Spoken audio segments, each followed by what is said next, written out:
We're going to take roll call, which is Mark Nodell, Donna Mabry, and David Mann.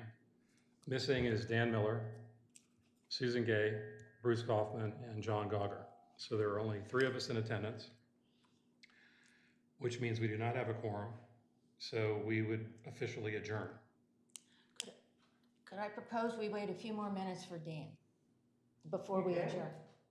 I propose we wait another 3 minutes for Dan. Okay. Okay. Typically, if you don't have a quorum, you usually wait 15 minutes. 15. Okay, so let's wait okay, to till 10:45. 10:45. Thanks for popping in, Kevin. Sure. So anyway. So we can talk about skiing in New Zealand. It's supposed to be fabulous. The beach. My niece went there. Well, we should keep it local, but the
So do we adjourn now?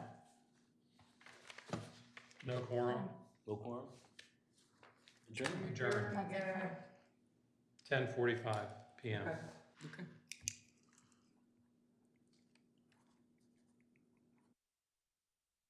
Transportation Committee for our meeting on Friday, February 7 at now 10:48 a.m.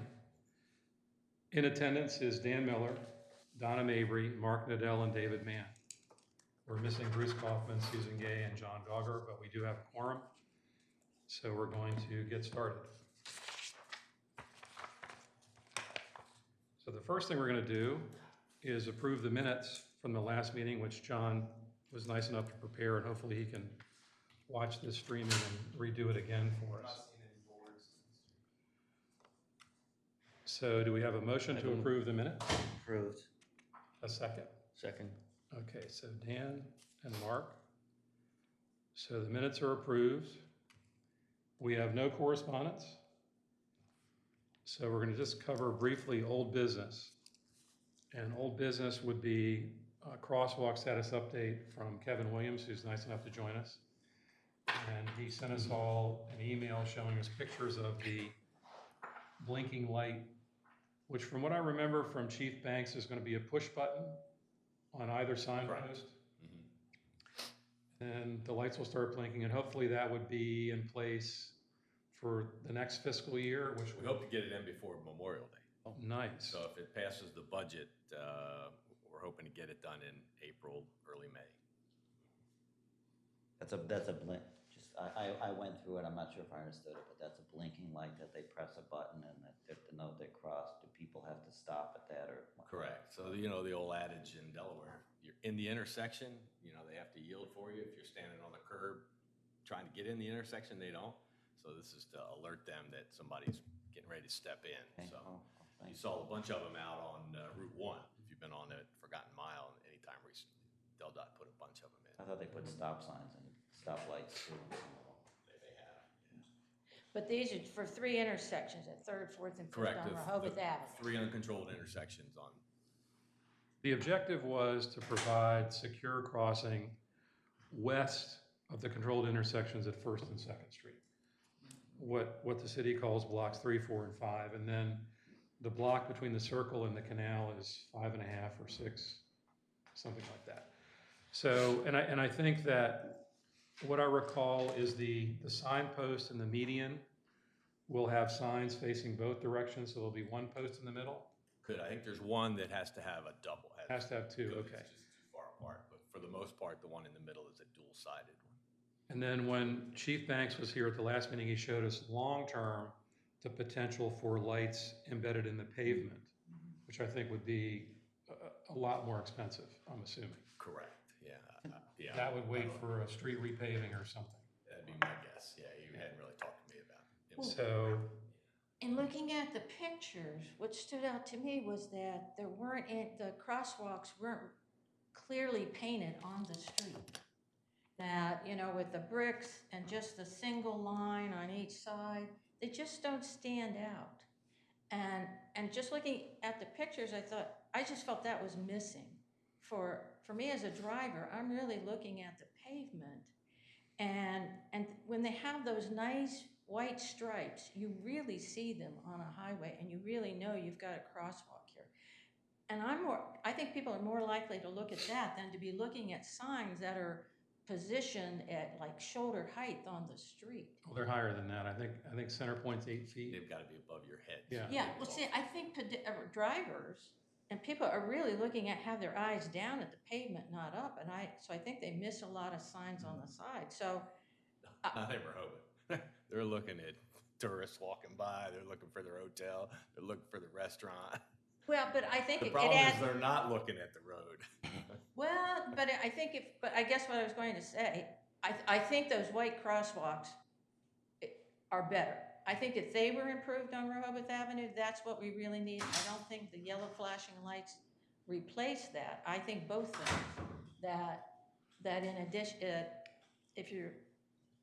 I think we also do the painting on Rehoboth Avenue like we've talked about before. I think at this point, we've got to let it play out. That's- We've gotten the stripes renewed, or they're gonna be Gonna be. renewed, depending on where we are with the scraping and burning and repainting. Stripes are gonna be redone, flashing signs are gonna go in, and then we evaluate this summer how it works out. But what's so expensive, or why not paint more stripes on either side of the brick for crosswalk designation? So Like, you're like paint, speaking it's of, just paint on the road, like, that's not It'd expensive. be outside of that. We're Are not you- talking are you about talking- painting the brick, we're not. so let's clarify. Currently, there's a stripe on either side of the crosswalk, one which is horizontal. pavers that are aesthetically pleasing. You're speaking of a second line? So double lines on either side? Is that- Yeah, where those white lines are on either side, add some white striping. So you've got double rows of striping on each side of the brick and the current white line, so that you're demarcating with paint where the crosswalk is. To get drivers' attention and pedestrians. I have to agree with Kevin that unfortunately, I don't think the average driver is looking at the pavement. I think their sight line is much higher, and I think we're gonna be better served by bright yellow signs and flashing lights. I'm not saying either or, I'm saying both. I thought we talked about in here and recommended more painting of crosswalks. Well, we including recommended renewing, refreshing. Well, I didn't remember that term. I thought we were talking about beefing up the painting on the street. We never got beyond the renewing, refreshing. So as Kevin approaches State Road right here, those stripes were all dramatically faded. And if you look at the stripes running parallel to Rehoboth Avenue, heading east, those got particularly worn off. But with those stripes being renewed and then 2 signposts there with blinking lights, again, I don't think people are looking down. I think people are looking up. And if people were looking down, we discussed doing things with the paving, but I think we've got to maintain status quo because that is part of the streetscape. The pavers were not inexpensive. I'm not saying remove the pavers or change them, I'm just saying add some white paint on either side of those lines, the current lines. Just put in 2-foot white stripes on either side Well, to beef that up. Can we just try this? Cause yeah, I think we've got to go I can with tell the you, flow here. I run on the bike path in Lewis, and they have the stripes there, and people are actually paying attention to it and doing it. So if we're putting a blinking thing, sheesh, this is Well, even I- more. We are think so dramatically better than where we are today. I think we just have to let it play out. We've got a lot to cover, and we can't just debate stripes all morning. Well, no, particularly well, because we got I guess started. I'm just for one and recommending that, and I think that that would enhance the safety of the crosswalks further. And I think, and I'm afraid, the yellow flashing lights add to sign clutter on Rehoboth Avenue.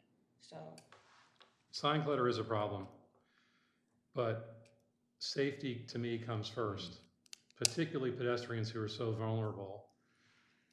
We got to go with that. And we can discuss this at the next meeting when we've hopefully got more people, more input.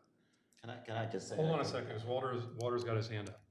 I believe the person that's missing in the room for ADA compliance is Bill. I don't know at what point the little triangles come into effect as you approach a crosswalk like they have on the highway. But it's like a pre-warning caution, and then you hit the crosswalk line. You're talking about the triangular Yes, teeth? sir. And typically it's 3 per lane, but it's in the Uniform Traffic Code, the ADA stuff, and Bill tries to work to that most of the time. And that's the information you need, because it is a state roadway, and they also, Denise Gravel Hill Sign Shop, they would help. But it ought to be done in compliance. So Kevin, we'll put that on your agenda to check on the I ADA don't have an compliance. agenda. We've met with the state. Okay. We've told them what we're doing. They've signed off on what we're doing, so. Okay, I know, Walter, in Arlington, where I live a third of the time, they use the triangular teeth for yield, but not for stop. I'm sure it's a state thing or a county thing. But Kevin's comment is what's appropriate. If DelDOT signed off on it, if secretary signed off on it, that's what counts, that Yes. covers Rehoboth. Because that's a Del Dot street, and I think from what I gathered from Bruce, who unfortunately couldn't make it, is that Del Dot from us is looking for problems, and they want to come up with the solutions, particularly on Rehoboth Avenue, because that is their turf. So beyond, Kevin, I think I saw a slide of the streetscape. So let's skip to that while you're here. Okay, so, all right, so these are the drawings that we posted, I guess that they had on the big boards, I guess at the public meeting the other day. So you had a concern about something? My concern was Olive westbound where it intersects Third. And I saw traffic calming there, and I think Donna saw the same thing when she looked at it. So the street This the area narrows you're talking about? right there. Yeah. So the street narrows, and there's ample opportunity there to create a short bike lane on the north side or the top side of that picture, where the cyclists would have some safe space to navigate. If you look at the picture, you can see how the triangular median has been extended. The intersection's been squared off, all of which is great because now the crossing times are shortened dramatically. And there is a place between Maryland and Olive where people can stop in between. The crosswalks got a pause zone. I sent the mayor a picture of a planter divider that would be nice for there because of the park nearby, where instead of using vertical delineators and things that are rather industrial, some cities, some states, some countries have put narrow planters in with foliage on top, plants, hedges. So there, if I'm a cyclist, I'm gonna be fighting for space with cars. And I don't, So where are you? I mean, where are you, I'm where are in you the coming upper, from so- and going? on the upper right-hand corner of that slide is where most bicycle traffic comes from. You're coming west on Yes. Olive? Because if I want to get north, I've either got to go on First Street, which is not pleasant, or I've got to go through the neighborhoods starting on Third Street to get anywhere into the Pines, Henlopen Acres, that area. That's my access point. Having lived on Cookman and Kent for 15 years, been through there a lot. And that was a wide open Wild West intersection sometimes because of no stop going westbound. That's been corrected, the intersection's been tightened up, but I feel as though there's an opportunity there where traffic calming curbing has been put into place to give the cyclists a safe spot to figure out what they're gonna do and how they're gonna do it. And it's basically free space. That was my only, everything else about that I like. There's plenty of revenue generating parking there. The intersection is much safer. The crosswalks are being done. You're getting ADA compliant ramps on all the corners. So everything else about it's great. I have a problem with these squeeze points or choke points that we create unnecessarily when there is a space for cyclists. And Walter is, Respectfully, yes, there might be people that would like to be here, but this is not on the agenda. yes. And it needs to, if you have thoughts on this, it needs to go back to Kevin, to go back to the planners to address it because the state signed off on this also. Yes, there's a fair amount of federal funding, as I recall, the vast majority. 80-20. Right. Well, I felt, people have wondered, I told people like, oh, they're redoing that area of Lake Street, and they said, well, why?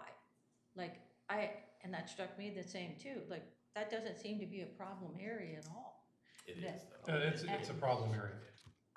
But I think, I have a lot of concern with narrowing it and the choke points and the bump outs in the street, because it's taking space away from cars and bicyclists.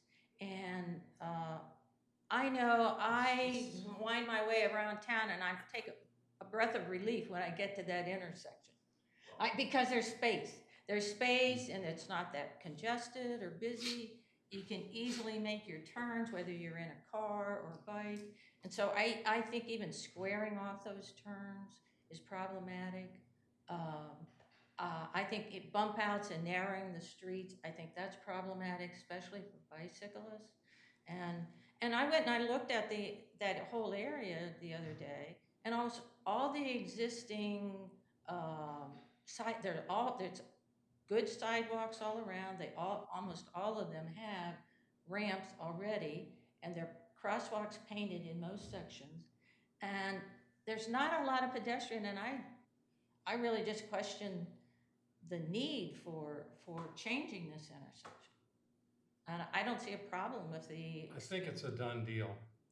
That's I a mean- problem. There's so many done deals. As a committee, send that recommendation to the board that we don't, do the project. I mean, you always have that ability. Well, I mean, I don't think it's fair to even consider it for a vote with 3 people not being here, but I'm just Doesn't looking. mean you don't have a right to address the commissioners because the comment period's still open. Yes. So, well, I mean, I had a feeling listening to this. They didn't even mention bicyclists when in the discussion. It was all about cars and pedestrians. So I felt maybe the planners didn't even factor in bicyclists, that we have to, and that's so important. And I just got a feeling like, well, here was a chance to get federal dollars, supposedly for 88 things, which isn't really such a need right there. And I just think I question. think someone would argue with you with that as well. yeah, I think that cyclists are in the thousands here on a daily basis.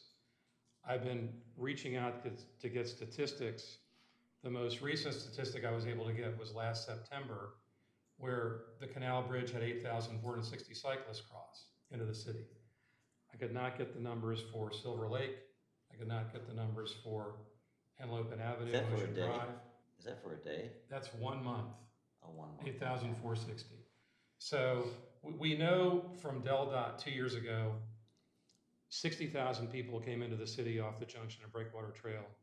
I We mean, know that 60,000, this is in 2017, 55,000 came in off of Ocean Drive from the Gordons Pond Trail.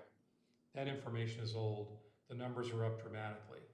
So part of what I'd like to get us as a group to focus beyond pedestrian safety is, and it's on here, becoming more bicycle friendly and creating safe space for cyclists, because those numbers will continue to grow. So that intersection right there is wide open. The crossings are too far. It's got a lot of room for improvement, all of which has been addressed here. I see it being extremely safe, and the only concern that I feel I would want to pass on to the commissioners is a little bit more, 3 feet more room on Olive where it hits Third for a safe space for cyclists. I think that anything else beyond that is outside of our scope, particularly given the 80% of it being funded by the federal government. That's a wonderful opportunity for us to make it nicer. So that's the space right there, Kevin, just to the right of the do not enter sign, where we could have a little safe space, again, just 3 feet. So less bump out, more pavement with a stripe, more pavement with a green. I hate the green paint on the pavement is good in metropolitan areas. I think this is not appropriate here aesthetically, but just a space for a cyclist to pull up, stop, and look 3 ways before they go. I think beyond that, it's really nice. Lake Avenue's improved dramatically. but it's tight. You know, with all Tight the work, tight with is all the work all they part do. of, if you get into this, the more we get into it, we'll learn more about traffic calming. And making things tighter tends to make people that are going too fast in vehicles slow down. And that's to the benefit of all the pedestrians that are less at risk. Well, And Kevin, you can correct me, because again, I we're think enthusiastic amateurs trying to, but I want to speak up here. I think a lot of those people doing street planning aren't necessarily dealing with the amount of bicycles we have. we'll get the I see numbers. where we narrow the streets, we're creating congestion. That's what people complain about.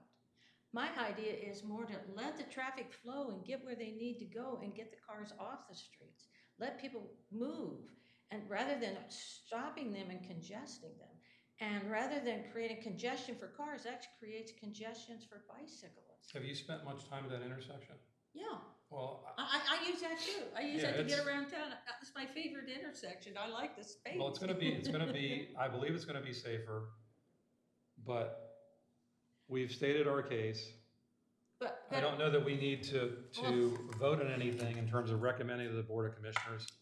We've got, I would just like to say, I had a nephew in a wheelchair for 30-some years, and I pushed him around Rehoboth. I would have no problem pushing him around in that area. If Rehoboth wants to do something for the handicap, we need to add sidewalks in places. There's no, like, the north side of Rehoboth and the Pines have no sidewalks. Talk about having problems with the handicap. That's where it is. If we really want to be serious about it, we should add sidewalks for people in wheelchairs and strollers. That's what they did on Lake Avenue, pretty much. yes. Right, but But again, but there's that's, great sidewalks already there, so I think that's what's most important to people who are in wheelchairs and seriously handicapped, and they exist. I agree. So we can put that on the agenda to discuss. Right now, we need to work through this list before time is up. We got started late. Kevin's given us a great amount of his time. I think he knows where we're coming from, or at least where I'm coming from. What more do we have for you before we let you get back to work? Yeah, this is work. Well, although we just closed Second Street, just so you know, because the roof's blowing off of Sandcastle. Okay. Yeah, so what I would recommend is you want to talk about the bicycle box, is put together a letter from the committee, if everybody wants to agree on that, and send that, to the commissioners, copy me, said, hey, we really would, love what you're doing or hate what you're doing, but would like to see included a place for the bicycles to be able to stop there at that intersection. You got it. Then we'll pass, they tell me, yep, let's do that, and then we call the designer and have them put it in, so. I'd bring up another issue, like, why didn't we, if we're the Streets and Transportation Committee, why didn't we get more input and feedback about this major project earlier? I think that's probably one reason why Kathy's not here. Well, okay, so I think what we want to, maybe if we want to be worthwhile, like, we should learn about these things earlier in the process, before they're a done deal, where we could have some input and funnel that up, and that those factors might get in. Yes, I mean, thank you for bringing that up. well, yes, you brought it up. We're trying to get involved in a real-time basis. The first exposure to this was on January 27th. So But here it's we been in the are. works for a long time. Why didn't we get exposure earlier? So I can't speak to that. It was never discussed in any meeting that I attended in the past. So again, it's come up on January 27th. We've expressed our feelings. We can take a vote, or we can. I don't know, it's just like you were saying, is this the way they want to do it, is just propose it? And you did make a comment, professionals do it, and then we shoot holes in it, but I don't know if that's one way of getting it done, and we're getting stuff done, but. I'd like to try to get ahead of whatever we can get ahead of, so we can be more productive. But we would be more productive if redoing- we were included earlier in the process. Then it's sort of like the comments today. It's like, oh, we're so far along,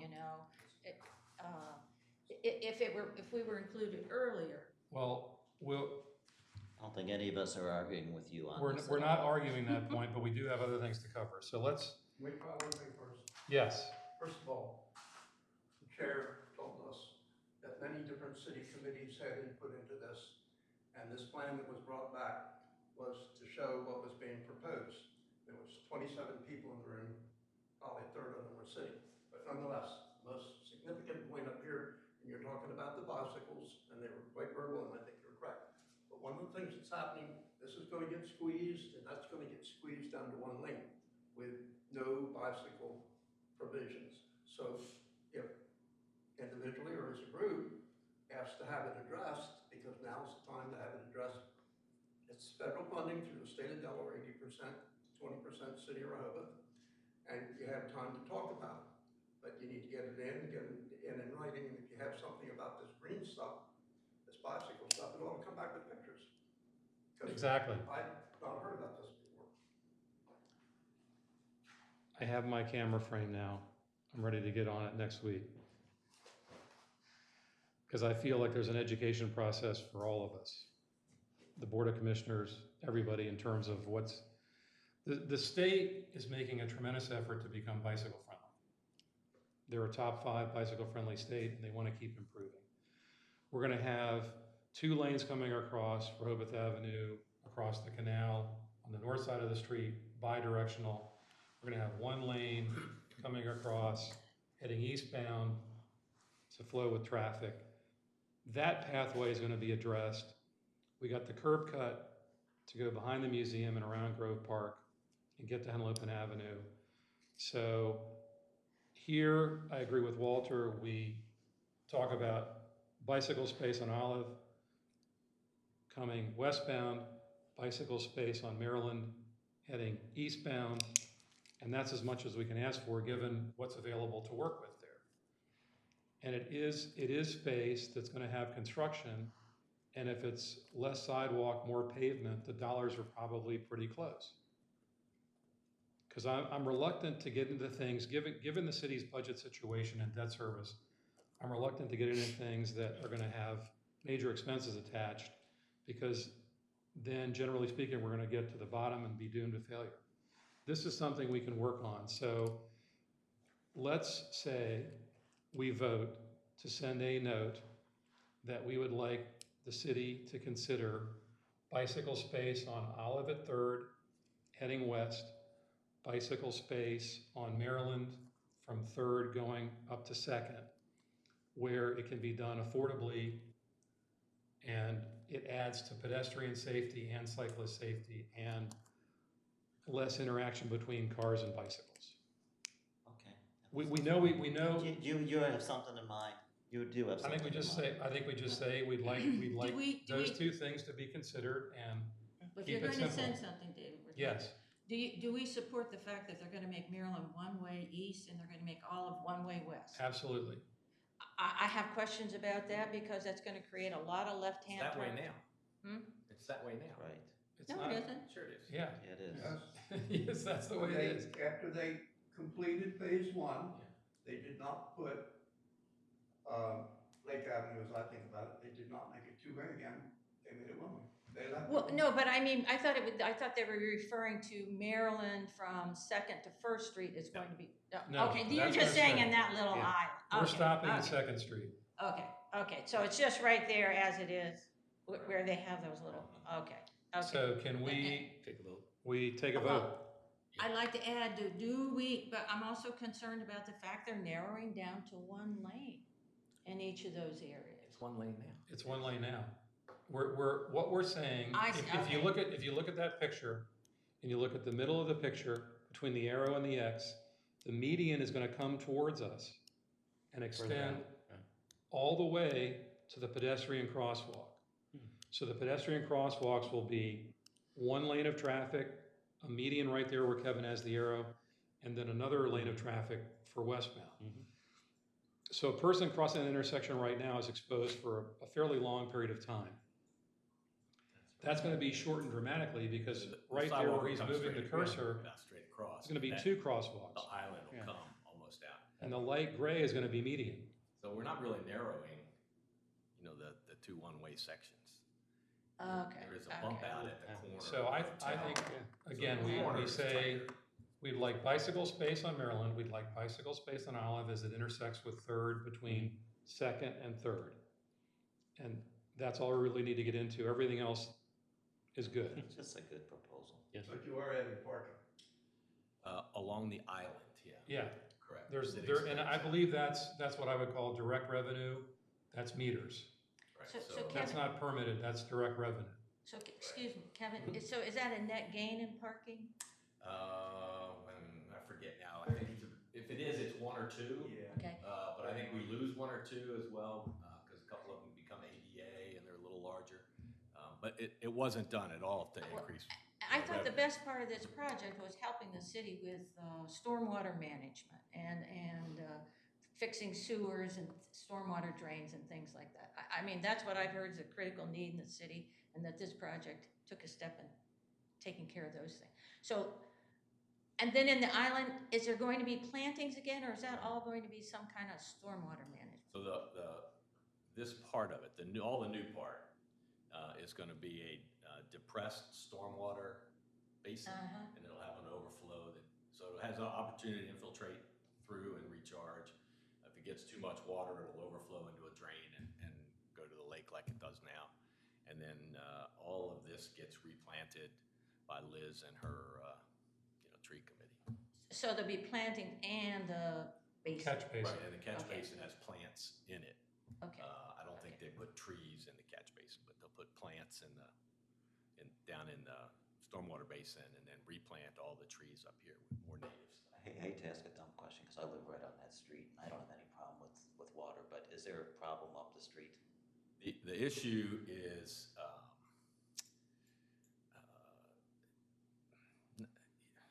the old pipes. It's not a water quality thing. I mean, the water's getting to the lake. Every once in a while, we get a big puddle here because of the pine needles clog the inlet and clogs up. But it's just to repair the existing pipes. I don't know, I just live on the corner there, and Yeah. I keep it clean, and Yep. that we don't have any problems. Right. So we have new houses, one right out here and one down Third that, a lot of times that mud and silt and stuff gets out into the road, washes in. So that little corner of the lake has a lot of sediment in it. So hopefully, one of the follow-on projects down the road, if the board wants to do it, is to kind of clean that all out after we get all the construction in this area finished. So. I had to ask. But if you go down to that tip of that lake down there and look at the outfall, you can see the concrete's just kind of broken over and laying down. The infrastructure there is pretty old and in bad shape. So part of this project is to repair that. Okay. Can we have a motion that we send a note to the Board of Commissioners that we would like safe bicycle space in those two areas on Isle and Maryland? Keep it Second, simple. So moved. Okay. Please include a drawing. or a and you map. should take a vote. Because when you say safe bicycle space, that could mean anything to anybody. Yes. You're talking No, about kind of the box where you stop. and I'll stuff. do my best. Yeah. Copy, paste, scan, email that I can do. So, all in favor of this? Aye. Aye. Aye.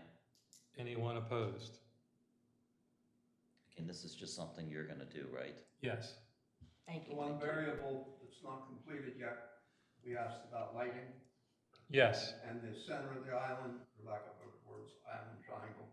So if you're looking for a place for bicycle, green cubes, whatever you want to call them, it's possibly a place because the bump outs in front of the breakers need to be there for visibility. And there is conceivably in that area, when you pull up from west going to east and stop in front of the breakers to look left, if there was a green zone, the highest thing in that would be green. If the city did not have any conflicts there, it might be a place that they could do something without being on the opposite corners to give them an opportunity to look at it. And that would be a Liz thing? He could pass that on. Or, okay. All right, so we'll discuss, we'll put that in the note. Keep it simple. Do you have any feedback on the LED lighting, if it's improved the situation at the circle? Because Chief Banks was a little bit concerned about it was dark there.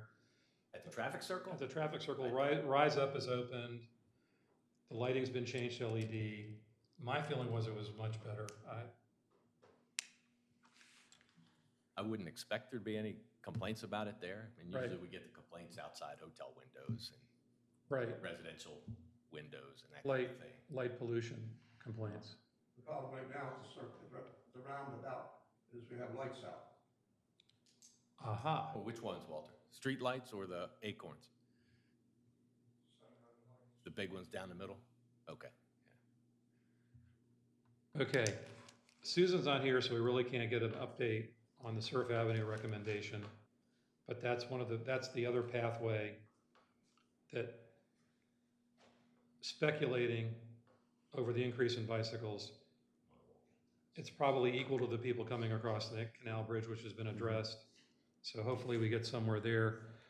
Kevin, do you have a feel for where we are with the painting the crosswalks on King Charles? Ed has not reached any type of point where we're doing anything proactive on it. Okay, Yeah. So, I mean, we're not doing anything. okay. And then part of what we had tried to use as a baseline was this 2002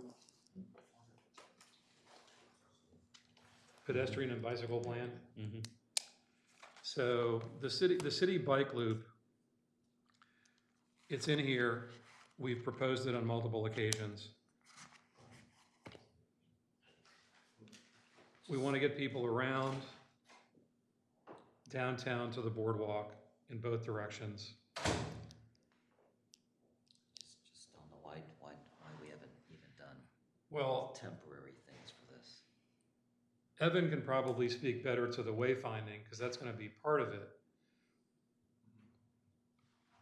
Our concern in the past couple of years has been that when people come across the Canal Bridge, as one example, if they are moving with traffic, they get to the museum and Egg, and they go straight up Rehoboth Avenue where we have a Sharrow saying turn right and get on Canal Street. It's safer, et cetera. Do you know if any of that's going to be addressed with the merge project? In terms of bicycle? Like an arrow to say safe way, dangerous way, or something? Not for bicycles. Okay.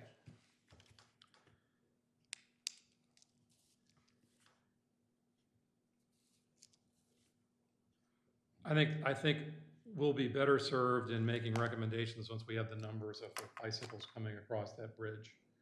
But again, if it's 8,460 in September, if that's an average number, that's a lot of bicycles coming across there. That mom, dad, 2 kids, no helmets, rental bicycles coming up the avenue that we would like to see go around.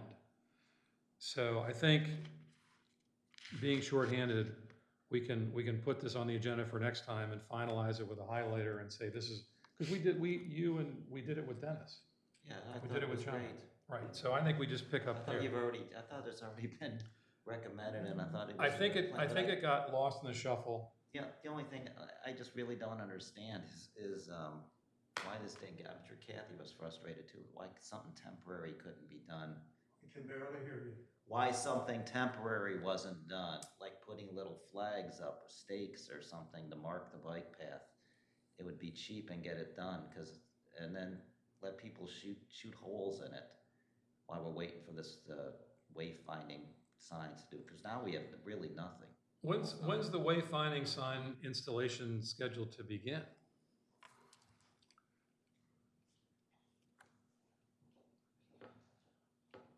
So bids were open for the project this past Tuesday, I believe it was, the 4th, whatever day that was.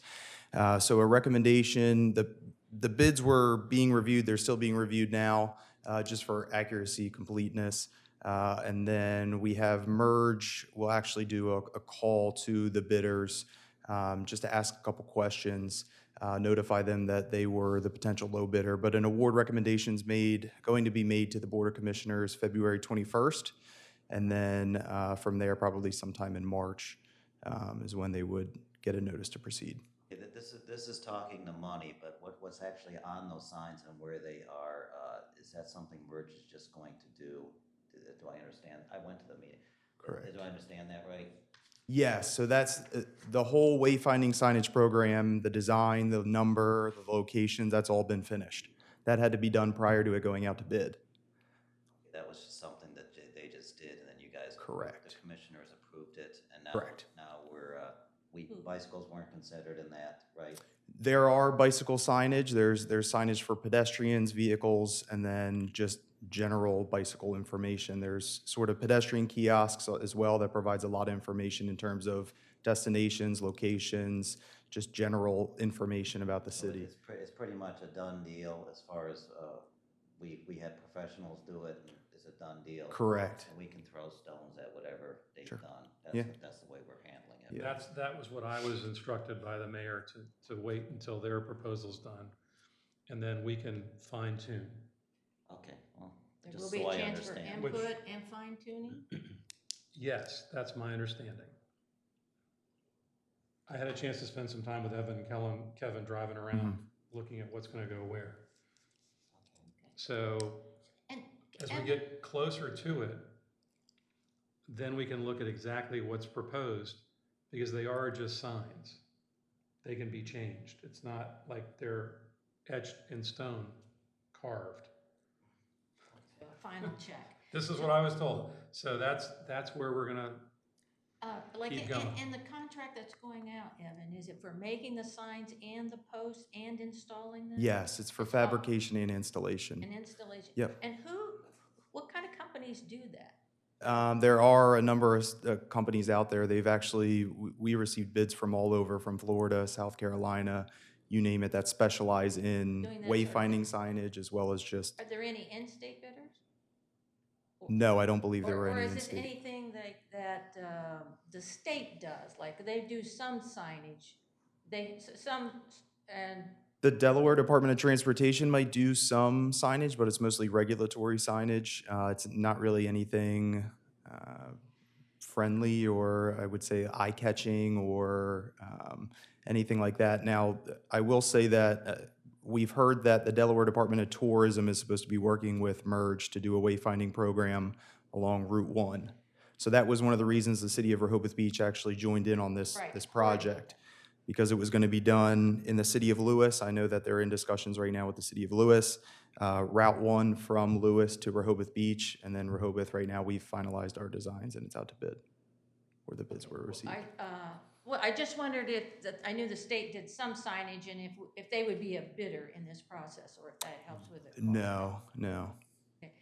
And while we're talking about that, the signage and coordinating with what's going to be done on Route 1 and things like that, I think a new issue we've talked about here that I think you want to factor in with Merge is if clear space goes in by the roundabout, and we're worried about the parking and pedestrian stuff, I think it would be important that on Route 1, that they're encouraging people to maybe come in on B1.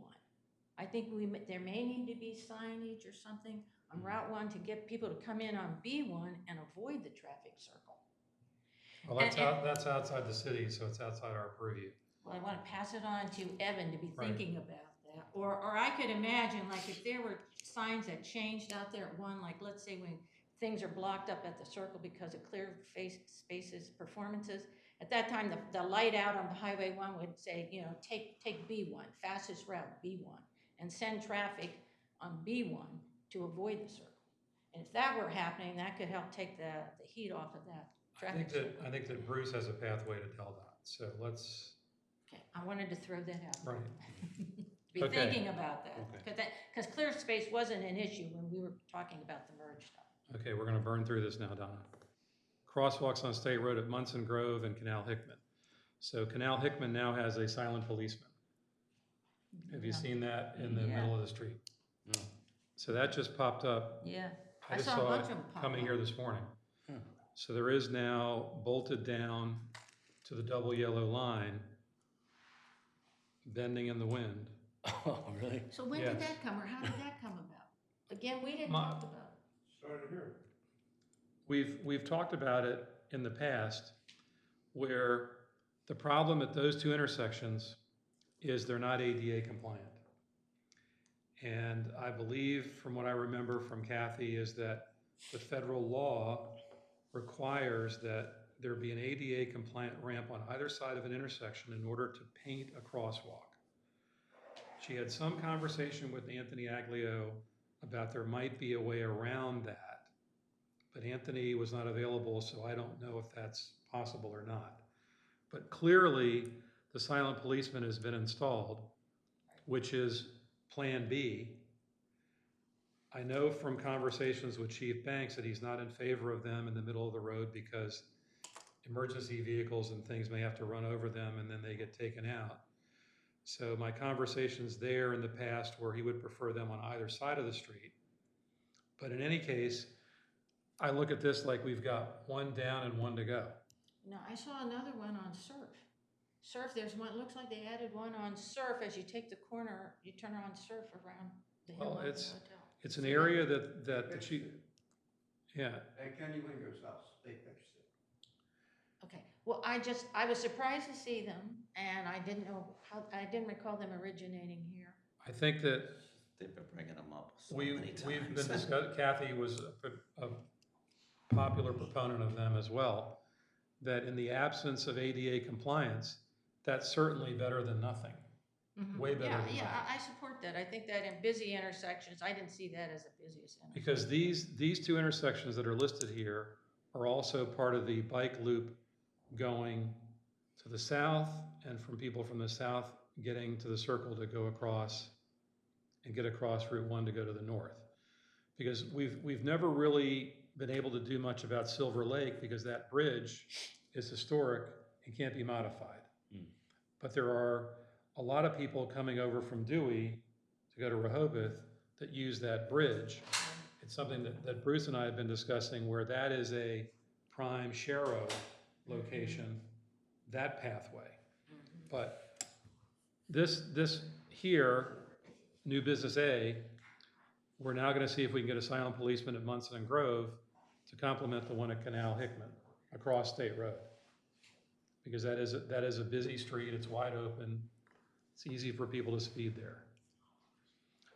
One of the things in my driving around and riding around town was I noticed on Lake Drive, there are speed bumps that have no paint, no signs. If you know the area, you're fine.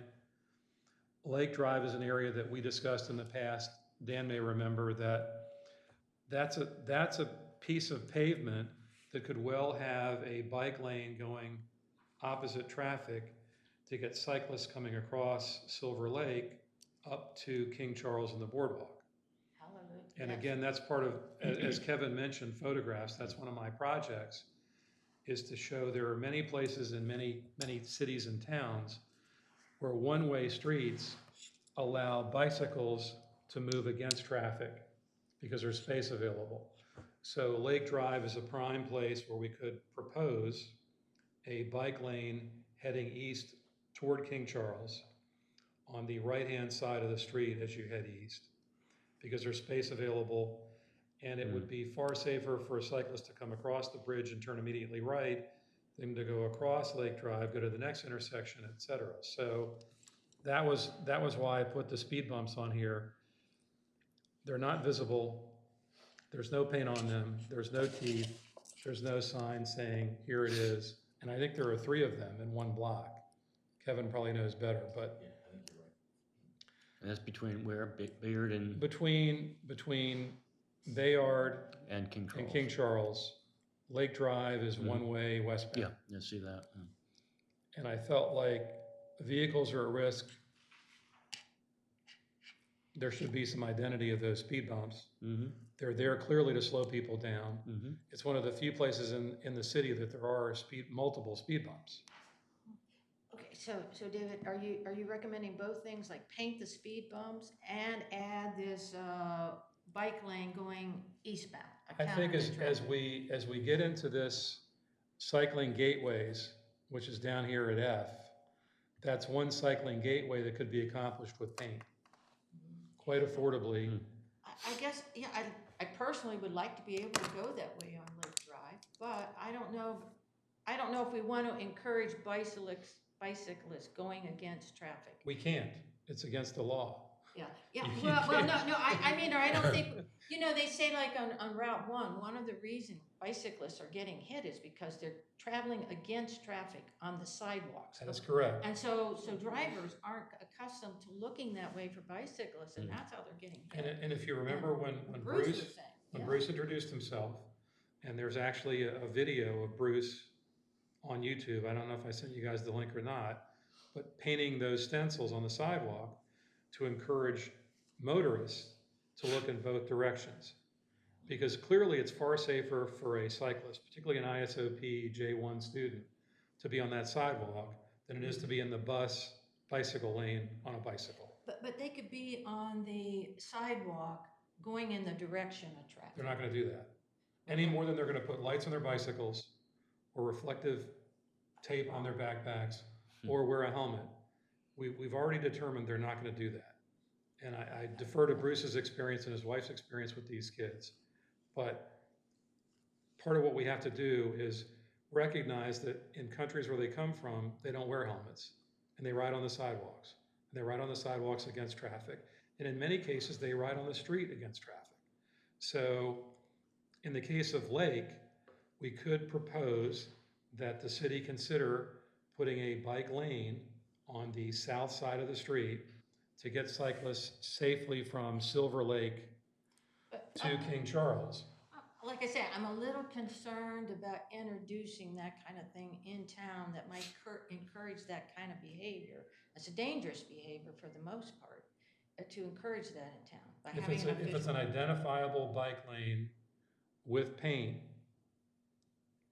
then it's considered. It's not actually that much harder though, Dave. Right. If they just go that one block and then turn right, what is that, St. Lawrence? St. That Lawrence. they just turn right on St. Lawrence, you know, and Which is a busy, cars on both sides. Lake it's not as Drive, much space. Lake Drive, the advantage is there's no parking. Yeah, that's, I know. You can propose it. We'll see what they say. Walters, I'd like to know if it's the chairman's views or if he's proposing them to the committee. Because so much of it, Walter Burning in 123 Henlopen Avenue. It's a major problem when you go down Scarborough and you make a left, you turn at the old Moore House at the lake, and you have bicycles coming at you and people walking in the street. They shouldn't be there. That's what the sidewalks are there for, and the bicycles should be behind you going in the direction that the traffic is legally allowed to flow. yes. This idea to now make it level when you have drains in the roadway, we need enforcement, and the police department will not do it, that tickets, take the bikes, but you drive like a car when you're on the road on a bicycle. And if you don't like it, out on the highway, you can go either way with a bicycle out on the highway, on the sidewalks. You can go either way, but when you are on the roadway, you are a car, and you're supposed to behave like that. But And I believe the signs that are on the street make that clear to the cyclists. we don't even have signs at the end of Lake Avenue at Silver Lake Bridge. Requested them for years. Why Mike won't put them up? But this idea. So that pathway is not signed as opposed to the Canal Bridge and Surf. I'm just telling you, you need to ride out there in a vehicle and ride slow and watch people come against you. And it's scary because if somebody gets hurt, your truck's probably going to get towed. The person's going to go to the hospital, and it's not your fault, and we do nothing about it. And here's a subject that is very vague on the agenda. I'm not being pissy about the agenda, but you're not talking about,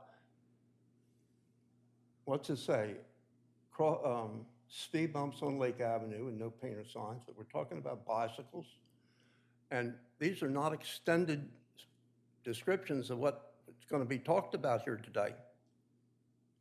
And again, I come back, are these your wishes, or is this a subject being brought before the committee for discussion? These are items that I felt were worthy of discussion in front of the committee. The agenda was Then they ought to circulated be to the committee. specific on here so Yes. people know what's happening. So That's what- what's wrong with Rehoboth, because this could pop up like budget items 2 months from now and become law. And that's wrong. And then they won't have the signage to go along with it. We want more specificity in the agenda so the public is aware of the topics you want to bring up. Yes. So, okay, and are you looking for a motion to take a vote, Dave? Okay, I would make a motion that we encourage the city to paint the speed bumps on. I think that's a great idea. Okay, let's break it down. I make a motion That's all that's listed here. Okay, and I would make a motion that we ask the city to paint the speed bumps, refresh and paint the speed bumps on Lake Drive. Could we have a? Second. Second. All in favor? I, Aye, okay.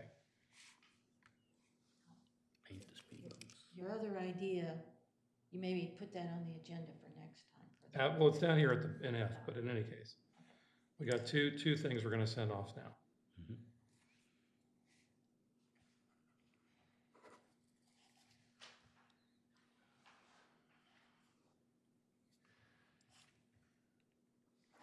Okay, the comprehensive development plan Susan sent out this morning or late yesterday. So I think we probably want to reserve that for next time. Take a look at it. Yeah, first, I don't see Study any it. specific Yeah. things or issues. I mean, that's too broad a topic, so let's Table. move on. That's more for us to do homework on. Mhm. The traffic circle, Hmm.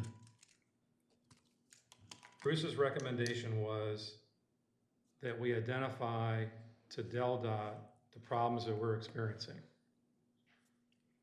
The problems that we've discussed in the past have been excessive speed and lack of courtesy, lack of etiquette. Having used the circle more often to research this, I've noticed that the standard procedure appears to be to not look at the cars in the circle, ignore the cars in the circle. Therefore, you can't tell if that driver is paying attention or not. You can't risk going across in front of them because they're not looking at you and they blow through the circle. And that to me is more of an enforcement issue, which, as Chief Banks said at our last meeting, generally to get into enforcement, particularly relates to speed, it has to be two officers, and if one gets called away, then they can't do it. But my feeling is here, we've got the potential to resolve some of the problems by ticketing people that don't yield. Then the space to pull them over becomes a problem. We could ask the police for more enforcement of people who are. I don't like that, but Yeah, that's Oh. tough. So, in case Bruce and I, again, when he was interfacing with DelDOT on this, so I'll briefly go over this, but DelDOT's looking for the problem, then, so in the case of larger signs, more LEDs, et cetera, that's really up to them. The yield signs, it's more up to them. The shrubbery is a city issue. The walls and the lighthouse are a city issue. So topics 3 and 4, we can discuss. I thought we already did, and it's probably a done deal, but that lighthouse is not going. We know from the email that I sent you that I got from Cindy Lovett that the quote just to reduce the walls was $38,000. So I would figure that relocating that lighthouse, which is a replica of a replica, so essentially generation 3 and 7/8 scale from what I learned from Nancy at the museum, I don't think the lighthouse is going anywhere. I don't think the walls are going anywhere. And I have to say that having spent more time there, they are a deterrent because they're right in the middle of the road as you approach. So I think they probably have the effect of actually slowing people down because there's now an obstacle that they've got to negotiate. So I'm less inclined to go after either of these in number 4. Number 3 is pretty straightforward. We were able to get the shrubbery removed on the east side of the circle in the median. And that made it far safer for cyclists particularly, where you couldn't even see over the bushes when you were looking for traffic coming west on the avenue. That seems to be pretty simple. I think relative to walls and lighthouse, we can't go there. It would just, there's too many other things that are important and have, if it's 38,000 to remove the walls, is it 100,000 to move the lighthouse? That just doesn't make any sense. Well, since I'm the one that focused on this issue, my request to the committee is that everybody walk through those crosswalks on foot. I've only done it once. I had to specifically do it, and it was risky. It was hard. So I would hope that all of us would go down there and walk across each street in the crosswalks, all directions, do it different times of the week so we can better assess the risk to pedestrians. And I know it's a big change in order to get those things, the walls or the lighthouse moved. It's not doable, let's say, immediately, But I can see the city can do that eventually with some long-term planning, or keeping it in mind that it may be a potential need. And, I mean, you have a death there in the circle. I think they'll start paying attention, and that can happen. So, Well, I thought the blinking lights are gonna be a big help. Kevin, are the blinking lights gonna extend all the way to the west side of the circle? The crosswalks that would be in front of essentially Rise Up? We didn't do either of those, just our thought, in talking with the chief was, there's just so much going on there now to add, 2 or 3 other things that are blinking and flashing, because you got a traffic circle sign, you got the flash and yield signs. Yeah, so we didn't, we're not taking it that far. It's not a done deal, right? It's a done deal now, but you did bring it up, right? You did think about it, right? Oh, absolutely, yeah. the visibility in the circle is better now since that grass on the upper terracing is cut down. It seems like they've cleaned up the circle so that visibility. Well, the plantings. The plantings are down, and they should keep them down in the summer. But no, I don't know. They're putting the blinking lights in. That I think if people see that, maybe you'll reconsider, right? But that's gonna be sign clutter and it's gonna be distracting, but I think we have to, my experience in the crosswalk there is that you step out, people stop. you're lucky if they see you go around the circle. It's, That's the problem I had when I was don't trying. always stop. No, they don't. I mean, they can't, they're coming around the circle and they don't see you on Rehoboth Avenue wanting to cross. And so they don't see you. You have to wait till there's a break in the traffic before you get down there. I know. But I mean, I just think we should look at that because it'll get worse in a couple years if ClearSpace goes ahead with its proposed plans and to build so close to the circle. And that'll become a real dangerous intersection. There'll be so many pedestrians coming and going all throughout that circle, going to performances twice a night and almost every night of the summer. So I think we have to keep an eye and, well, I think that Walter made a good point. The plantings being lowered, the grass being lowered is affordable and reasonable. yeah. So we can request that they be kept low. Even the bushes, Mhm. even the bushes. Oh yeah, the bushes get out of control. But the other thing that needs to be done is the radar signs, you weren't worried about the flashing. When you come in and you have to cross the lanes in the traffic roundabout, you're going too fast. And we have the caution blinking lights, we need to have the radar blinking lights when you're going about 25 miles an hour, that light ought to come on to say, slow down, to wake you up. Yes, and I And think, it needs to only have one. You get the field of view from the circle looking east, and you have another one in front of Rise Up on that side looking west, so when the people are coming in too fast, the light comes on. That's passive enforcement. and the one that I saw recently that I liked the best was the one that would flash your speed in green if you were at or below the speed limit, and it was Should either flash. yellow or red if you were above. So 25 or under, it would show your speed in green. 26 and above, it would show your speed in either yellow or red. But the ones that I looked at were solar powered, self-contained, like the one that's on the west side of the Canal Bridge as you come into town. It's gonna end up being in front of where ClearSpace is now if we recommended one westbound. But it's far more viable given this. I got the impression from the local merchants that the speed radar sign before the bridge did slow people down coming across the bridge. I don't know if that's still the case, but that was this past summer, the feedback that I got.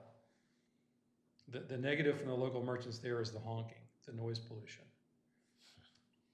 And when I looked into speed bumps as another way to slow people down, I realized that speed bumps create noise and that just would make it even louder. So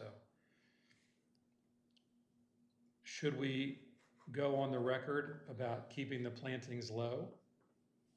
Seems harmless. Seems reasonable. grass, plantings, shrubbery. Keep an eye on it, keep it low, and should we specify, is there a height, Evan or Kevin, that's considered appropriate? 18 inches, 2 feet? Yeah, the definition of low could be very broad. If you saw on the east side, it's just kind of It's grass. perfect, it's perfect. The discussion up here has been lately is on the west side, those nice roses that grow Yes. about chest high. Yes, they get carried away. They're the appropriate shrub for that side. And they're beautiful and everybody loves them. And, the flower and whatever committee, like them. Is that the right thing? So that, I would say focus your comment there because it is being discussed. Is that okay the way it is with those roses? Or do you want to go grass there as well? Maybe for like welcome to Rehoboth sign or something like that. Right, that's what I used as a landmark, was the Welcome to Rehoboth sign. From there on, seems to affect visibility.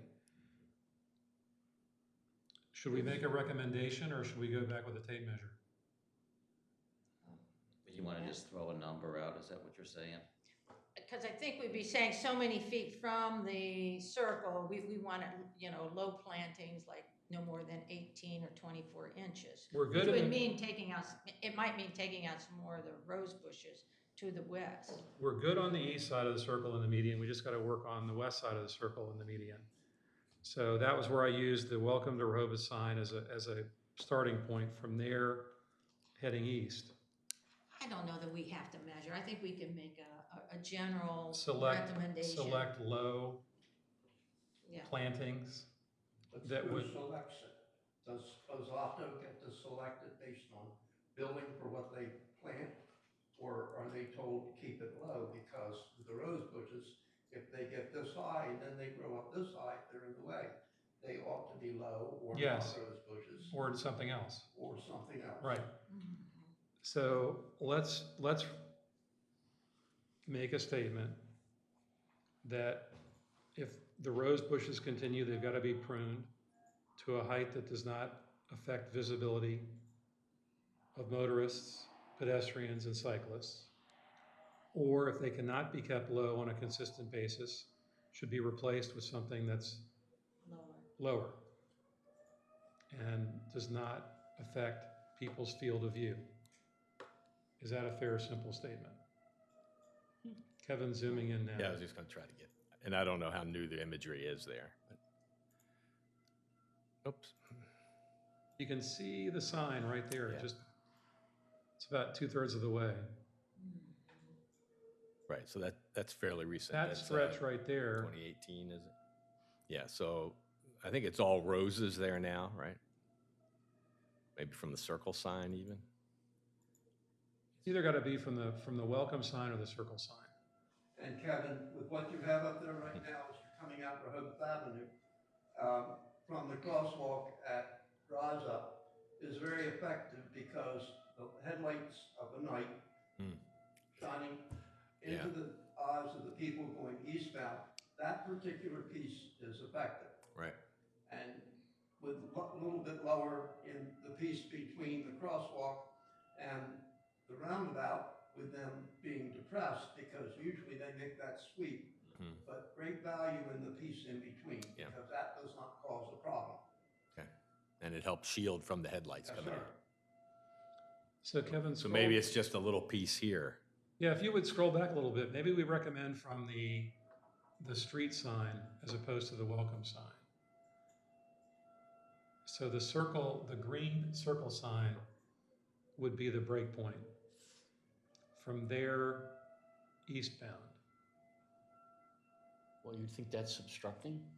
I don't see. No, how we're that- talking about the roses growing up to be 4 Right, feet but- high. And that's approaching the circle from, Yeah, I don't see where that's a from problem, town, though. or is that There's going rise, west? there's rise up. Right. In that picture, it's not a problem, but Right. when they grow up, it is a problem. Okay, so this is west of the circle. Yes, you're looking east. Okay, can you come back past the sign, Kevin? Can you bring it back?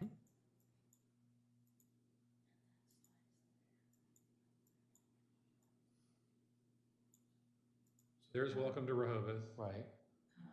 Then the green circle sign. And then you get to the crosswalk.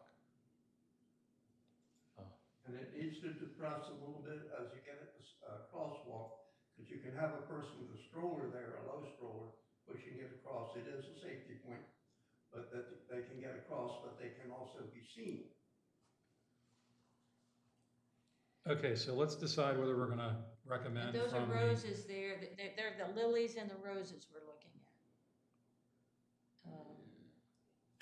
You're asking the wrong guy. We're asking the wrong guy. The yellow ones are lilies. I'm on the same team as Kevin, What's so, We'll work with Liz. Oh, yes, Yeah, right. let's, I'm not gonna tell you what the fuck kind of plant is. I would assume that Liz works with Passato as the contractor Yes. that Oh, takes yeah. care of, okay. Yeah. Yes, no, I don't, Yes. okay. So here's one you might want to address as well. And we looked at this, we just decided that, we're going to take a shot on these 3 crosswalks. It's like $50,000 to do 3, so it's, it's not an insignificant number. But here's one that troubled us, just, 'cause there's the pedestrian crossing sign. Yeah. Back here in the parking lot of Rise Up. That was on my list. too. Correct. So we wrestled with this one long and hard, because you could do, one on each, put 3 here and maybe get something. But for us, just yapping around the table, just the number of things that are going on right there, it just might clutter it some more. But this troubled us a lot, to be honest. Could the crosswalk sign be combined with the yield sign that's right there? You usually want that crosswalk, it should go right here. If it goes there, then it blocks the yield sign. Right. So Right. unless it's lower, Right. And then you got a somebody's going to problem hit with it. the height, Right. that's really difficult. So if you think of something ingenious there, we'd be happy I'll to see what's out in the world. take a look at it. Because, we get a lot of guys, a lot of bikes coming here, and then they'll either ride across or walk across or all kinds of stuff, because you can park here and walk over to Rise Up. I would say since Rise Up open, there's a lot more. Yeah. Mhm. So this one troubled us, obviously, but we just didn't come up with a good answer. So we thought we'd just try the ones we're going to try this summer and see how they work out, and see if there's other places where we have uncontrolled intersections that we might want to do Right. something like that. Well, let's say in terms of the shrubbery plantings, let's use the Welcome to Rehoboth sign as a break point, because then it could be aesthetically consistent all the way to the circle, Right. as opposed to having to break things up. And let's put a height limit of 2 feet. Okay, And because what you want and that sort of thing are annuals and like the yellow things are the lilies that are lower growing, 2 feet, they ought to accommodate them. Well, roses are, they can get up to 6 feet, but even trimming them down to 4 can cause a visual problem. so let's make a recommendation to the Board of Commissioners that we respectfully request that the shrubbery plantings between the Welcome to Rehoboth sign and the traffic circle in the median be Limited to 2 feet. kept low, no more than 24 inches at mature growth. That seems simple? Yeah. Okay, who's gonna jump in on that one? I make a motion that we request the commissioners to limit the flower growth between the city welcome sign and the circle to Maximum height. plantings that are no more than 2 feet in height at maturity. Second. All in favor? Aye. Okay. The next thing on the list, the shuttle stops, that's something we've discussed. There's certainly a lot of comment back and forth. That's a considerable investment on the part of the city. And I think until the budget's approved, and again, this is recent, that we really can't get into that because it may not happen. Well, that's a good way of putting it. I want to have it, but it doesn't matter what I say. I've said in the past, and I continue to be a proponent of, the shuttle needs to get people from outside the city into the city, as opposed to just moving people around the city that are already here. There are clearly differing opinions. There's a big parking lot at the school that's not used in the summer. There's a big parking lot by Jungle Gyms that is underutilized and has now got, I think, a far more favorable rate structure. It could be as far out as the Little League ball fields on Holland Glade. that we can't get enough people in here. There's not enough parking. The parking garage is up in the air. Changing the parking on King Charles is up in the air. So we're dealing with a fixed number of parking spaces that for the foreseeable future is not gonna change. Kevin, again, you're closer to it than we are, but to me, the shuttle needs a broader scope to be ultimately effective. It gives people, one of the things that I keep thinking about, where's the valet parking for all the mini hotels? 10 people show up with 10 cars and 9 of them don't move for a week. It's hard for me to rationalize. Do you know there's free parking outside of town? Yes. And there are people that utilize that and bring their wagons all the way up the avenue. That's You something. stop that, but there's free parking out there. Right. And if I were well off enough to run a mini hotel for $10,000 a week, I'm sure I could afford to pay somebody to take my car and park it there and bring it back to me. But that's, Well, I'm more focused on the number of bicycles coming in and making sure that they're done safely and not transitioning over to the parking side. We've already stepped into that on Surf Avenue to get some of those cars out of the way to make that safer. well, I think the shuttle is really transportation and fits in our bailiwick, predominantly in this committee. But unless the city funds it, it's not gonna happen. Well, So, I share your feelings in that I question the existing route, whether it will be used and whether it would be cost effective, if there'll be enough ridership to help pay for it. And I think the city should postpone and keep it on the drawing board and get some better research. And key to that is finding out who will ride the shuttle. I don't think people in the town want the shuttle. And I'm kind of having a feeling like when trolleys or shuttles are successful, they're maybe going distances of 2 miles or so. You know, like I think, and what you're saying is that a shuttle might work better if it were like going to North Shores and maybe. well, the people in North Shores are just gonna walk to the beach because they're, in most every case, they're really close to the ocean. But Their need to come into town would be to shop, and dinner. to go to a restaurant. Yeah. And But we had somebody here in our meeting from North Shores who came and proposed that, wanted it. They wanted some help with transportation so they don't have to drive in. So I think the idea would be the close-in developments who just far enough away that they use their cars, but and they're close enough that a shuttle could go get them so they can leave their cars at home and we can bring them into town. Not too far away, not up and down Highway 1, but I'm thinking like Canal Point and Canal Corcoran and a lot of those condos and hotels across the bridge. well, Canal Point has a very nice large parking lot also, but that's on private property, so it's just sitting there, but that's another area. But I'm just concurring with you. I think the route, a little bit more out of town, but then and if the city would explore that route. Well, let's see how the funding discussions proceed, because my feeling is this is gonna be a moot point for 2020. It's a sizable investment on the part of the city, and I would imagine there's gonna be a lot of controversy as to where it goes and where it stops within town. And is it hydrogen, or is it electric, or what's it gonna be? Because I got the impression they would have to buy another vehicle outside their current stable. Exactly. The negative comments coming out are largely about noise. They think it'll be a big rumbling, noisy trolley like they've used in town before. And so I think it really has to be a quiet vehicle. Whatever creates whether it's electric or some other vehicle that is not noisy. But these things have been proposed at meetings where they've been discussed, and they're all input, and what really matters is what the city manager and the mayor and Jolly Trolley, that's Transit U, Yes. discuss them when they bring in, and what criterion was put upon it. Because one of the things was the shuttle, not the trolley, was intended, when it first started out, October of 2018, to serve within the city. No. And then last year, they bought a shuttle for 74,000 and put another 20,000 in. Now they bought, shuttle.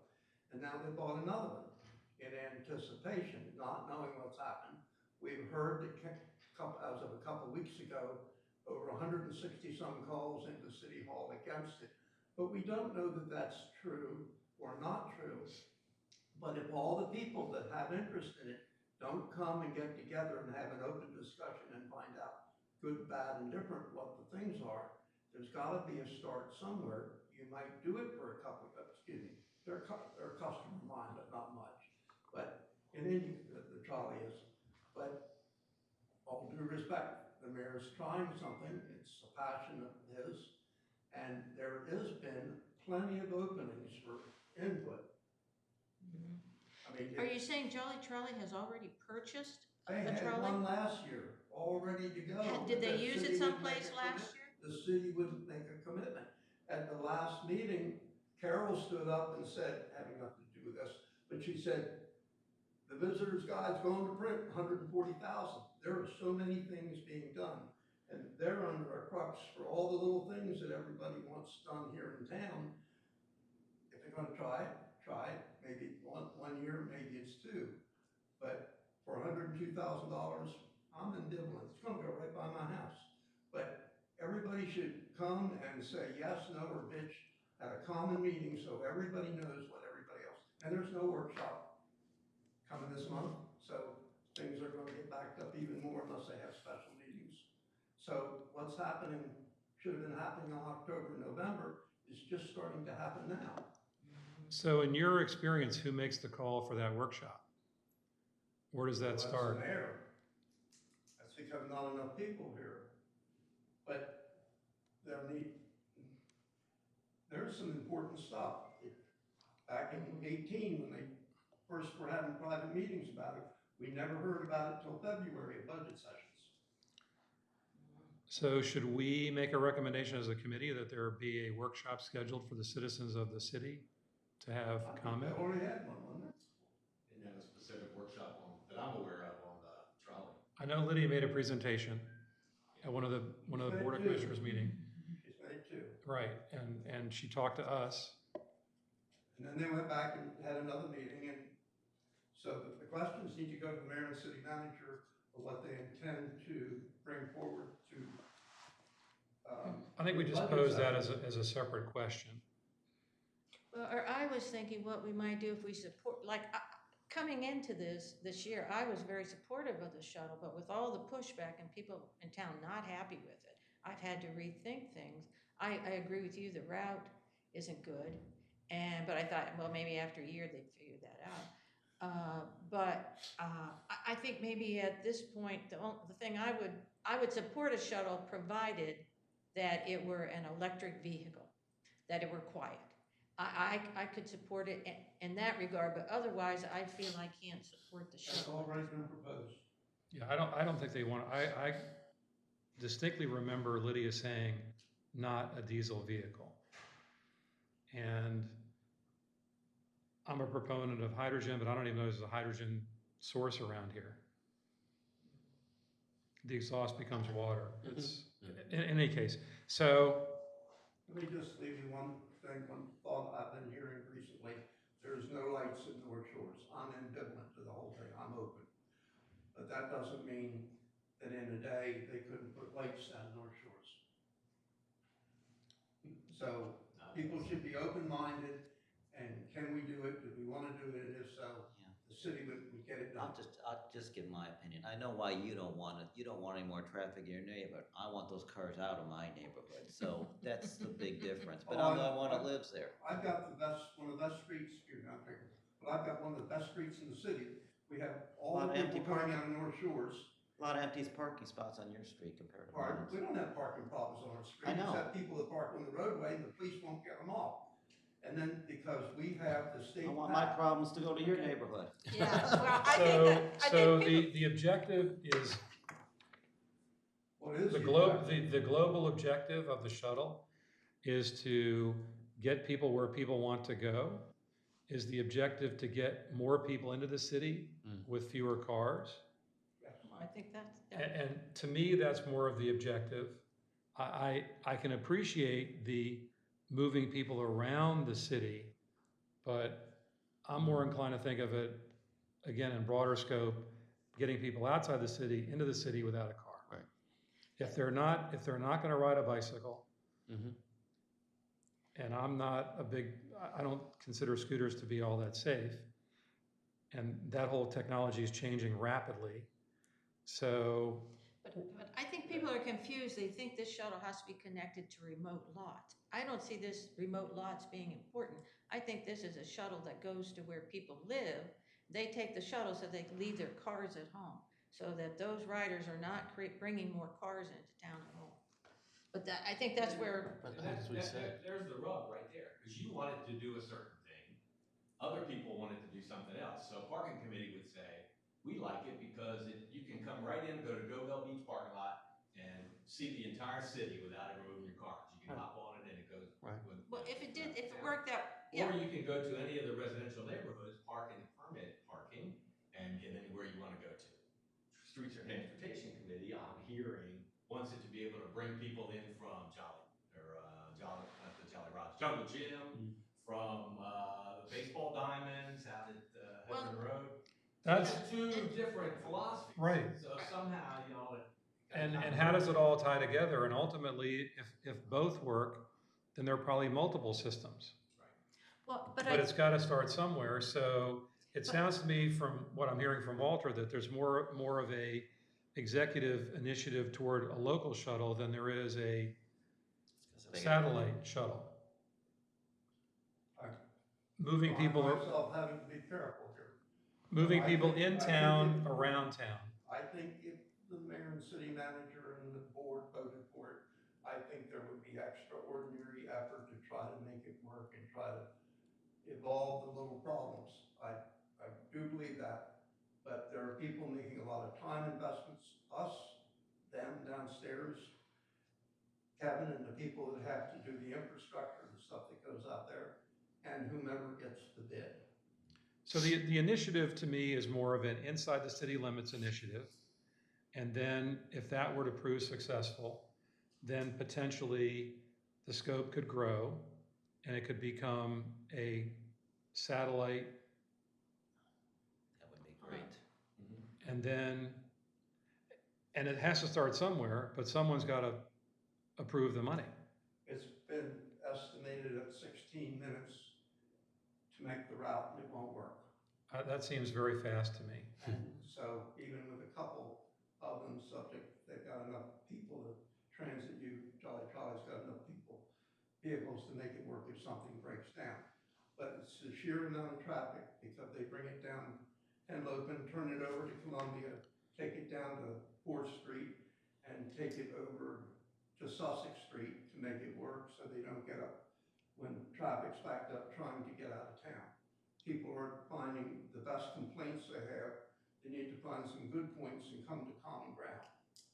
But the city will make it work if there's an attitude, and it's gonna come from the bench up there. So I'm thinking city shuttle is phase 1 and satellite shuttle is phase 2, if we were to have an objective. Well, you already have satellite capacity, but not necessarily for the shuttle. Right. No, Because that comes from Del Dot, and it also comes from the Jolly Trolley. I think one factor we have to keep in mind too is that DART is going to make the park and ride free this year, correct? For the first time. So we have to sort of see, as they make that free, if that system gets used more. Then phase 2 might never have to happen. And Well, that becomes DART's realm. I think people on the west side of Highway 1 should definitely use DART, and we encourage that. I'm just thinking people east of Highway 1 would not want to go on to Highway 1 to get to the park and ride, but they may be a little groupings on the east side of 1 that are close enough to make it worthwhile to send a shuttle out there to pick up people, bring them into town so they don't have to drive their cars into town, or bring their bikes into town either. I'll be quiet, but I'm gonna leave on this one. Okay, This also means that you can park at 5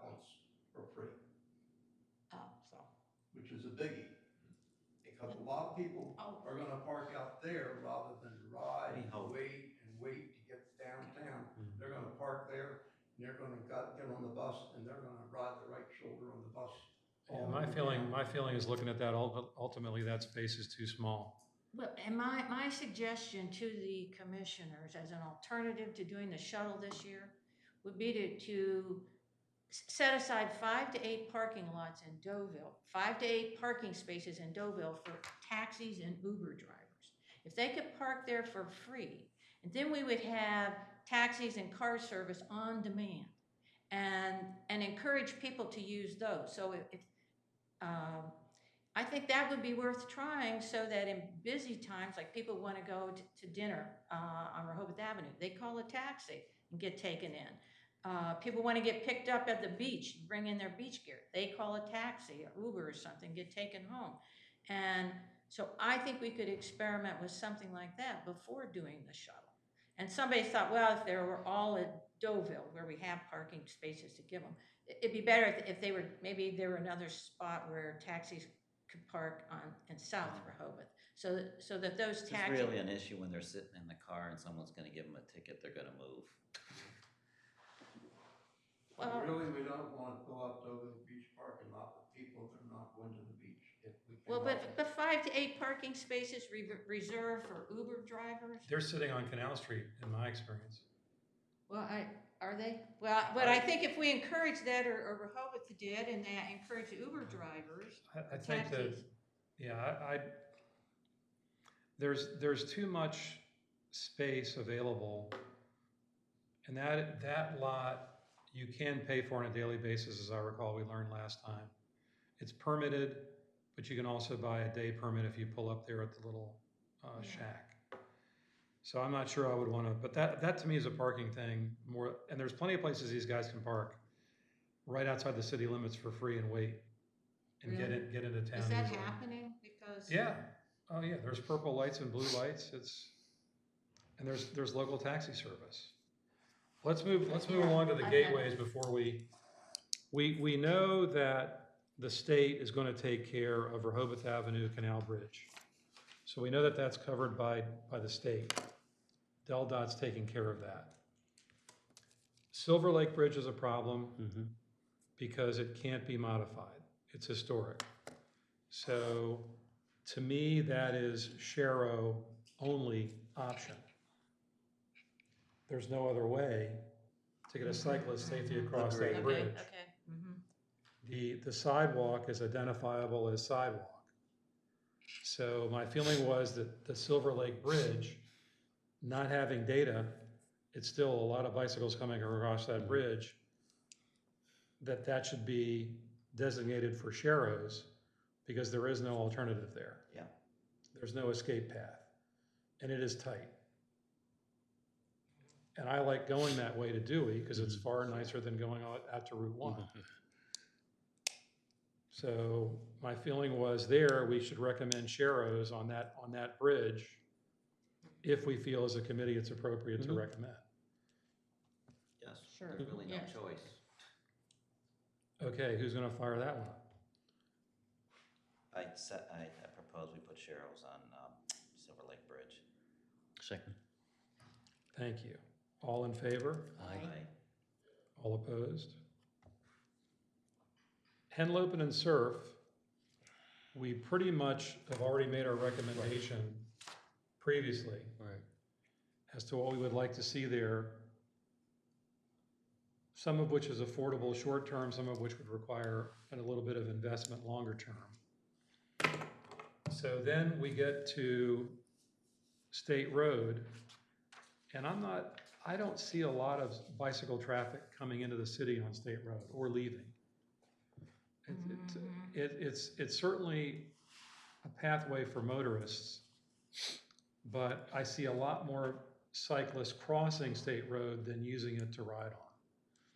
And I guess that's because it's far more pleasant to ride through the neighborhoods and it's safer than staying out there. That's because you can't see the headlights on their bikes that aren't red. In fact, speaking of headlights, I'm gonna have to take off. I've got another meeting at 12:30, so I Okay. really, Well, then let's close things down. okay. I just wanted to, we picked these up in Arlington. Oh, yeah. They give these away. Oh, Who gives them wow. away? The city. Man, that's Cute. a lot better than the other bike. And this is part of what I wanted to talk to Bruce about until he couldn't make it. But this is something that, as part of our education, this might be something we would consider. Yeah, how much were they? They gave them away? I have to Oh, I like this one on my back one. source them backwards. Oh, I wow. love it, and the battery. But let's lasts go forever. ahead and adjourn, so you guys gotta get going. Make a There's two Motion of to us. adjourn? Okay, do we have a motion to adjourn? I motion we adjourn. Before I we second adjourn, that. Walter, is there anything else from you that, okay, so Second. I'll second it. Second, Okay, all right, and thanks for doing this. no problem. I'll email you guys with suggested dates since the other Okay. three aren't here. Fine. So we can all come to a I'll be back consensus till for April. sometime next month. I'm taking off today. Where are you going again? I'm going to Italy tomorrow, Oh. today, This is yours. and I'm off to Africa. Oh. This is terrible. It'll be a nice trip. I hope I'm back. So Dan, Hey, don't go to Asia. briefly before you leave, are you on Instagram? Posting your photos? I'm on Facebook, if you wanna get me on that. Yeah, because Instagram We'll partners see you, with Mark. Facebook. You'll love these. Bye, guys. I've never been to sub-Saharan Africa, so that'll be, I'll spend a week there. You gotta go to which country?